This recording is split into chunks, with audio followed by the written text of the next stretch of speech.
22 તારીખે આપણે ચંદોડ ખાતે કર્યું। ત્યારબાદ ત્યાં નિર્ણય લેવામાં આવ્યો કે આપણે આવનારી 6 તારીખે પ્રાંત અધિકારીની કચેરી આવેદનપત્ર આપવા જશું। પરંતુ નફટ, ચોર, નાલાયક, લુચ્ચી સરકાર આપણને આવેદનપત્ર આપવા દેવા પર, રેલી કરવા દેવા પર તૈયાર નથી। કોઈ વાત નહીં, તમારે જે કરવું હોય તે પોલીસ અધિકારીને છૂટ છે, પણ પોલીસ અધિકારી અને પ્રાંત અધિકારી જેવું સમજતા હોય કે અહીંયા કનુભાઈના પૈસાથી સરકાર ચાલે, ભાઈ એવું નથી। અમારા ટેક્સના પૈસાથી તમને અમે ટેક્સ પેયર છે, અમે ટેક્સ ચૂકવીએ છીએ। અમે કોઈ હોટલમાં ખાવા જઈએ ત્યારે જીએસટી સીએસટી ચૂકવીએ છીએ। અમે કોઈ રોડ પર વાહન ફેરવીએ તો વાહનના ટોલ ટેક્સ આપીએ છીએ। અમે કોઈ પાલિકામાં, ગ્રામ પંચાયતમાં, નગરપાલિકામાં, મહાનગરપાલિકામાં રહીએ તો અમે ઘર વેરો, સફાઈ વેરો, લાઇટ વેરો, ડ્રેનેજ વેરો, પાણી વેરો આપીએ છીએ અને એમાંથી તમારું ઘર ચાલે છે।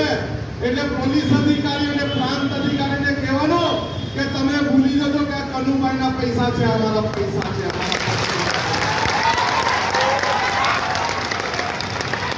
અને અમે અનુસૂચિત 5, અનુસૂચિત 6 વિસ્તારમાં રહીએ છીએ, જ્યાં સુપ્રીમ કોર્ટ એવું કહે છે કે ના લોકસભા ના વિધાનસભા सबसे ऊंची ग्राम सभा ની પંચાયતની મંજૂરી તમારે તમારા બાપે લેવી જ પડશે, નહીં તો તમે મહાનગરપાલિકામાં અમારું ગ્રામ પંચાયત લઈ શકો નહીં।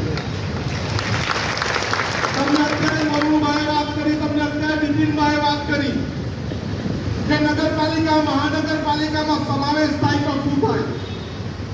મહાનગરપાલિકામાં સમાવેશ થાય, તમારે સમાવેશ કરવો તો નોટિફાઈડ એરિયા, ઇન્ડસ્ટ્રી એરિયાને કેમ સમાવેશ નથી કર્યો? કનુભાઈને આપણો પ્રશ્ન છે, કેમ સમાવેશ નથી કર્યો?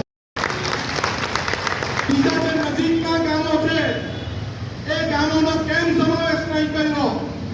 અમારા ગામનો સમાવેશ કરવો હોય તો 244(3) ક મુજબ રૂઢિ પ્રથા પરંપરાગત ગ્રામ સભાની પરવાનગી લો। અમારામાં સમાવેશ કરવો હોય તો ભારતના બંધારણમાં આપેલ પેશા એક્ટ 1996, પેશા એક્ટ 2017 મુજબની ગ્રામ સભા બોલાવીને તમે પરવાનગી લો।